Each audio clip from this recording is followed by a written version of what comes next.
how to do the surface marking of facial artery? Facial artery is a branch of external carotid artery. Since it is an artery, it is better to show on the cadaver with red chalk. And that facial artery arises in the neck as a branch of external carotid artery. And its beginning is at the level of, you need to palpate the hyoid bone here, although difficult in this body, but along the tip of the greater cornu of the hyoid bone, I am taking my first point. Along the tip of greater cornu of hyoid bone is the first point. Second point is antero-superior to the angle of the mandible. This is the angle of the mandible, 1 centimeter anterior and 1 centimeter superior. So somewhere here is my second point. Antero-superior to the angle of the mandible. Third point is at the antero-inferior angle of the masseter.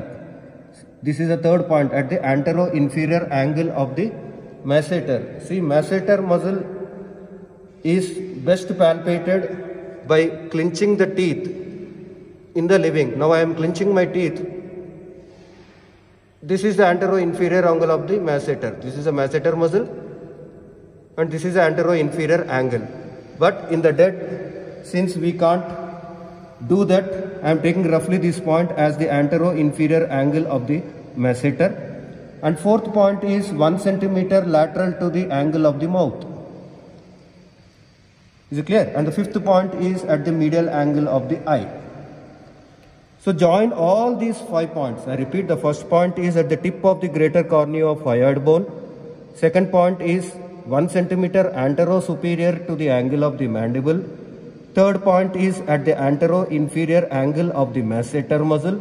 Fourth point is 1 centimeter lateral to the angle of the mouth. And fifth point is medial angle of the eye. Join these points with 2 parallel lines.